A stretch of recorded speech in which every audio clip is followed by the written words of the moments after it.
India TV, आपकी आवाज। अनंतनाग के कोकरानाग में सुरक्षा बलों ने लश्कर के 2 आतंकवादियों को घेरा। आतंकवादियों के खिलाफ सेना का ऑपरेशन जारी। अनंतनाग में आतंकी उज़ैर अहमद खान को सेना ने घेरा। नौगांव का रहने वाला है उज़ैर, जुलाई 2022 से लश्कर के साथ एक्टिव। कोकरानाग में गडोले जंगलों में छिपे थे आतंकी। झोपड़ी से AK-47, गोला बारूद, बर्तन, कपड़े बरामद। अनंतनाग मुठभेड़ में शहीद DSP हुमायूं मुजम्मिल किए गए सुपुर्द खाक। बडगाम में दी गई अंतिम विदाई। DSP हुमायूं बट को पिता गुलाम हसन बट ने दी श्रद्धांजलि। IGP के पद से रिटायर हुए हैं गुलाम हसन बट।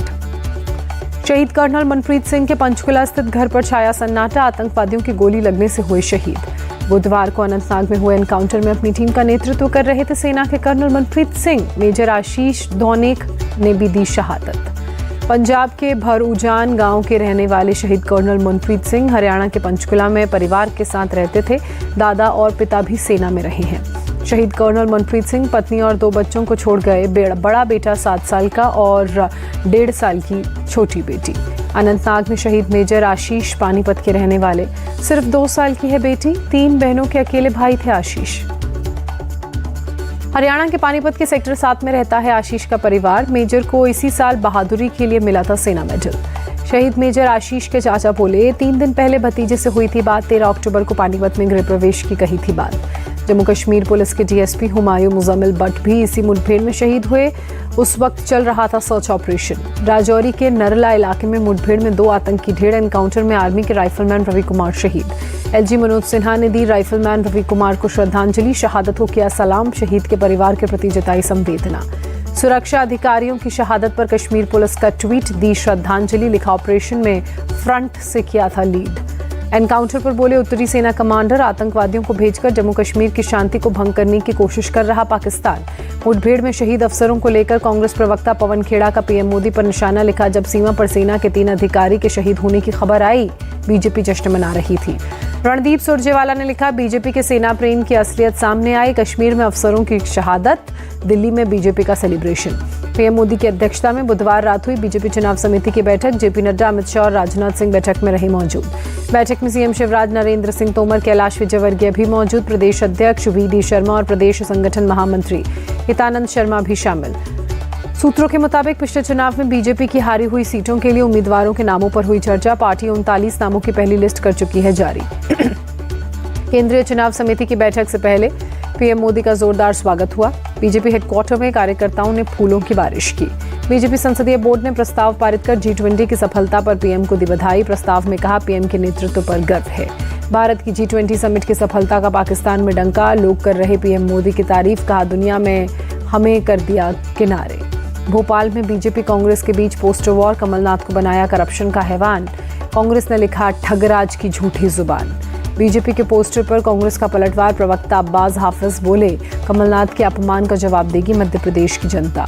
कमलनाथ के पोस्टर पर बीजेपी का जवाब, ये कांग्रेस की गुटबाजी का नतीजा हो सकता है। दिग्विजय सिंह, अरुण यादव ने लगवाए हो सकते हैं पोस्टर। कमलनाथ का शिवराज सरकार पर एक और ट्वीट वार। लिखा, गैस सिलेंडर पर 1000 रुपए से भी ज्यादा कीमत वसूल कर की लूट। मध्य प्रदेश में CM शिवराज का लाडली बहनों को बड़ा तोहफा। लाडली बहनों के लिए 450 रुपए में गैस सिलेंडर का ऐलान किया। सरकार के आदेश का फायदा लाडली बहन योजना में रजिस्टर्ड महिलाओं को ही मिलेगा। महिलाओं के नाम से होना चाहिए गैस कनेक्शन। सस्ते गैस सिलेंडर का आदेश 1 सितंबर से लागू। बाकी राशि सरकार की तरफ से लाडली बहनों के खाते में डाली जाएगी। मध्य प्रदेश चुनाव को लेकर कांग्रेस नेता रणदीप सुरजेवाला का बयान। कमलनाथ के नेतृत्व में लड़ रहे मध्य प्रदेश का चुनाव। 2 दिन चली मध्य प्रदेश स्क्रीनिंग कमेटी की बैठक में कांग्रेस ने हर सीट पर फीडबैक लिया। डिस्ट्रिक्ट, वार्ड और बूथ अध्यक्षों से बातचीत की। केंद्र सरकार ने संसद के विशेष सत्र का एजेंडा जारी किया। सदन में 4 मुख्य बिल किए जाएंगे पेश। विशेष सत्र में मुख्य चुनाव आयुक्त चुनने से जुड़ा बिल आएगा। पोस्ट ऑफिस बिल भी लाएगी सरकार। विशेष सत्र के पहले दिन सदन के दोनों सदनों में 75 साल में संसद की यात्रा पर होगी चर्चा। 18 से 22 सितंबर तक चलेगा चलेगा विशेष सत्र। विशेष सत्र के दौरान सरकार ला सकती है एक राष्ट्र एक चुनाव और देश का नाम इंडिया से बदलकर भारत करने का प्रस्ताव। सरकार के एजेंडे में नहीं है हालांकि इसका जिक्र। विशेष सत्र का एजेंडा जारी किए जाने के बाद कांग्रेस महासचिव जयराम रमेश का दावा, सोनिया गांधी के खत के बाद केंद्र सरकार को एजेंडा जारी करना पड़ा। जयराम रमेश ने ट्वीट कर पर्दे के पीछे कुछ और होने की बात जताई। लिखा, जितने बिल की बात की गई है उन्हें तो शीतकालीन सत्र में भी रखा जा सकता था। 17 सितंबर को होगी सर्वदलीय बैठक, 18 सितंबर से शुरू होगा संसद का विशेष सत्र। इंडिया अलायंस की पहली साझा रैली भोपाल में होगी, दिल्ली कोऑर्डिनेशन कमेटी की बैठक में फैसला। देश के अलग अलग राज्यों में रैली करेगा इंडिया गठबंधन, केसी वेणुगोपाल ने बैठक के बाद दी जानकारी। बिहार के डेप्यूटी सीएम तेजस्वी यादव ने बैठक को सकारात्मक बताया, कहा सीट शेयरिंग पर जल्द होगा फैसला, जातीय जनगणना पर होगी बात। जातीय जनगणना के मुद्दे को जोर से उठाने की तैयारी सभी दल करेंगे, सपा नेता जावेद अली खान का बयान। बीजेपी सांसद सुशील मोदी ने इंडिया अलायंस की कोऑर्डिनेशन कमेटी को बताया कमजोर, कहा अलायंस में हर कोई बनना चाहता है पीएम। इंडिया अलायंस की बैठक पर बीजेपी का निशाना, समित पात्रा बोले सीट शेयरिंग या कैंपेन पर मीटिंग नहीं, इनका एकमात्र उद्देश्य हिंदू धर्म को खत्म करना। इंडिया गठबंधन का एक साथी दूसरे की कन्नी काट रहा है, पंजाब और हरियाणा इसके उदाहरण है, केंद्रीय मंत्री अनुराग ठाकुर का निशाना। लखनऊ में बोली बीजेपी सांसद रीता बहुगुणा जोशी, इंडिया अलायंस में सबके अपने स्वार्थ हैं, इसका कोई भविष्य नहीं है। पुणे पहुंचे बीजेपी अध्यक्ष जेपी नड्डा, आरएसएस की 3 दिवसीय समन्वयक बैठक में लिया हिस्सा। प्रियंका के सेब इंपोर्ट ड्यूटी वाले बयान पर बीजेपी का पलटवार, हिमाचल के पूर्व सीएम जयराम ठाकुर बोले नहीं हुआ किसी तरह का कोई बदलाव या बढ़ोतरी। रामपुर में 24 घंटे बाद भी एसपी नेता आजम खां पर रेड जारी, इनकम टैक्स विभाग ने आजम के करीबियों पर शिकंजा कसा। आजम पर आईटी रेड पर बोले बीजेपी विधायक आकाश सक्सेना, 2021 में की थी आजम के ट्रस्ट में फर्जी डोनेशन की शिकायत। मेरठ में यूपी के मंत्री दिनेश खटीक पर एफआईआर, 2 पक्षों के जमीनी विवाद में एक को धमकाने का आरोप। हैदराबाद में केंद्रीय मंत्री जी किशन रेड्डी की भूख हड़ताल आज भी जारी, केसीआर सरकार के खिलाफ अनशन पर बैठे रेड्डी। डीएमके के एक और नेता का विवादित बयान, डिंडीगुल आइलियोनी ने भगवान राम के जन्म पर ही उठा दिए सवाल। डिंडीगुल आइलियोनी ने कहा भगवान राम का अयोध्या में जन्म फर्जी, ऐसा सिर्फ बाबरी मस्जिद को गिराने के लिए किया गया। इंदौर में विपक्ष पर बरसे यूपी के सीएम योगी, भारत की विरासत को बदनाम करने की कोशिश का लगाया आरोप। योगी आदित्यनाथ ने कहा कई लोग हैं जिन्हें रामकृष्ण की परंपरा अच्छी नहीं लगती, विदेशी हुकूमत को मानते हैं अपना आका। महाराष्ट्र के बीजेपी एमएलए नितेश राणे का इंडिया पर आरोप, कहा गठबंधन ने सनातन पर बयान देने के लिए डीएमके नेताओं की तारीफ की। बिहार के आरा से ईडी ने जेडीयू के एमएलसी राधा चरण सेठ को गिरफ्तार किया, बालूघाट के ठेके में करोड़ों की हेराफेरी और टैक्स चोरी का आरोप। ईडी ने बुधवार को राधा चरण सेठ से कई ठिकानों पर उनकी कार्रवाई को अंजाम दिया। राधा चरण सेठ को गिरफ्तारी के बाद पटना के ईडी दफ्तर लाया गया। पूर्व फुटबॉलर और हमरो सिक्किम के chief Baichung Bhutia Sikkim democratic front में शामिल होने के लिए तैयार, बातचीत के बाद तारीख का करेंगे ऐलान। बाईचुंग भूटिया ने सिक्किम की मौजूदा सिक्किम क्रांति मोर्चा सरकार को राज्य के लिए खतरा बताया, कहा सीएम प्रेम सिंह तमांग की सरकार में हो रही हिंसा और भ्रष्टाचार। पीएम मोदी ने दी हिंदी दिवस की शुभकामनाएं, ट्वीट कर लिखा मेरी कामना हिंदी देश की एकता और सद्भावना को करती रहेगी मजबूत। हिंदी दिवस पर बोले अमित शाह, हिंदी किसी भारतीय भाषा से नहीं, स्पर्धा सभी भाषाओं को सशक्त करने से देश होगा मजबूत। आईआईटी जम्मू में टेक फेस्ट में टेक्निकल कॉम्बैट रोबोट पेश किया गया, जेना 5.0 रिमोट से होता है कंट्रोल, हथियार भी किए जा सकते हैं इसमें फिट।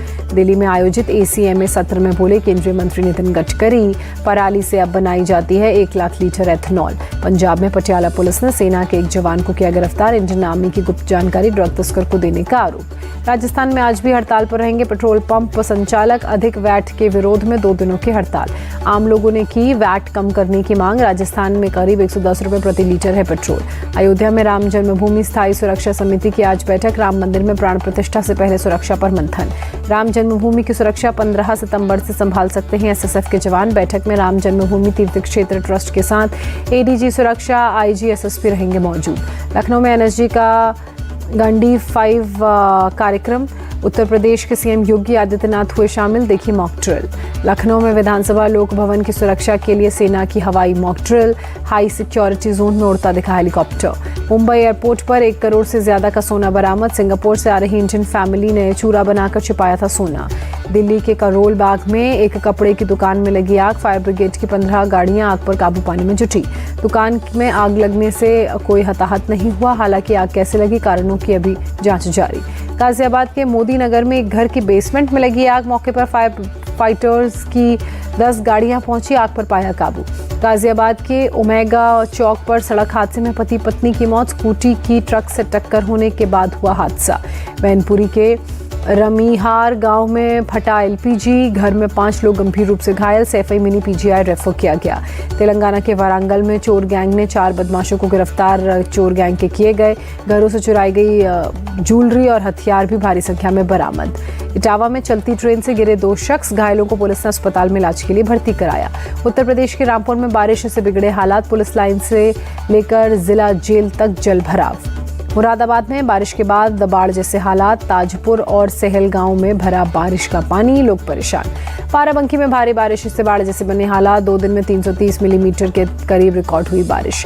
बाराबंकी में 2000 से ज्यादा लोग पानी में फंसे, अब तक 620 लोगों का रेस्क्यू किया गया। बाराबंकी में 3 दिनों से स्कूल बंद, रिहायशी इलाकों में भरा पानी, जगह जगह पंप लगाकर निकाला जा रहा है पानी। पटना में डेंगू के बड़े मरीज, स्वास्थ्य विभाग से नए निपटने की तैयारी, अस्पताल में डेंगू के लिए अलग से बनाया गया वार्ड। इंडोनेशिया के सुमात्रा प्रांत में भीषण आग का कहर, हजारों हेक्टेयर जंगल और पीटलैंड आग की चपेट में आए। रूस के अमूर में हुई राष्ट्रपति पुतिन और किम जोंग उन की बीच मुलाकात, पुतिन ने किया किम का गर्मजोशी से स्वागत। किम जोंग उन ने पुतिन को यूक्रेन के खिलाफ हथियार की सप्लाई का दिया भरोसा, कहा मिलिट्री ऑपरेशन में रूस की जारी होगी जीत। राष्ट्रपति पुतिन ने किम जोंग उन के सम्मान में डिनर का आयोजन किया। दोनों ने एक दूसरे के साथ सहयोग और आपसी रिश्तों को मजबूत करने पर जोर दिया। किम जोंग उन रूस के 2 और शहरों का करेंगे दौरा, रूसी हथियारों की फैक्ट्री का भी लेंगे जायजा, राष्ट्रपति पुतिन ने दी जानकारी। रूस के प्रेसिडेंट पुतिन और नॉर्थ कोरिया के नेता किम जोंग उन की मुलाकात से अमेरिका खफा, हथियार सौदे पर बैन लगाने की चेतावनी दी। पाकिस्तान के पूर्व पीएम इमरान खान को राहत नहीं, गोपनीय दस्तावेज लीक मामले में अदालत ने इमरान की न्यायिक हिरासत 26 सितंबर तक बढ़ाई। केंद्र सरकार ने लॉन्च किया सिकल इंडिया डिजिटल पोर्टल, केंद्रीय मंत्री धर्मेंद्र प्रधान ने कहा प्रशिक्षित का नौकरी ढूंढने में मदद मिलेगी। धर्मेंद्र प्रधान का दावा, लगभग 25 करोड़ छात्र और युवा पोर्टल का लाभ उठा सकेंगे। स्किल कोर्स के 264 और 42,623 सेंटर्स पूरे देश में होंगे। श्रीनगर में पहली बार प्रोफेशनल फैशन शो का आयोजन, एक्ट्रेस हुमा कुरैशी दुल्हन के लिबास में रैंप पर कैटवॉक करती नजर आईं। हुमा कुरैशी ने श्रीनगर में फैशन शो को बताया भावुक कर देने वाला लम्हा, कहा यह पोशाक कश्मीर की विरासत है।